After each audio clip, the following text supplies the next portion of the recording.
Opportunity खोज्नको लागि social media चलाएको भन्ने अनि अपर्च्युनिटीबारे पोस्ट आउँदाखेरि चाहिँ स्क्रोल गरेर माथि पठाउने, अरू फन्नी भिडियोहरू हेरेर बस्ने अनि अपर्च्युनिटी पाइन्छ त?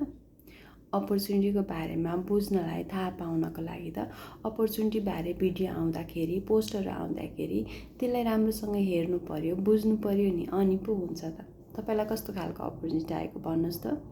बिहान हतार उठेर 9 बजे खाना खाएर दौडी अफिस जाने, दिनभरि एकदमै स्ट्रेस परि काम गर्ने, अनि साँझ पख दौडिँदै फेरि घर आएर घरको काम गर्ने, त्यस्तो खालको अपर्च्युनिटी चाहिएको हो कि आनन्दले आफ्नो परिवारसँग समय व्यतीत गर्दै आफ्नो हिसाबले, आफ्नो हुन्छ नि, आफूलाई कुन समय उपयुक्त हुन्छ त्यो समयमा काम गर्ने, आफ्नो परिवार साथीभाइसँग मजाले टाइम स्पेन्ड गर्ने अनि राम्रो आम्दानी गर्ने अपर्च्युनिटी चाहिएको।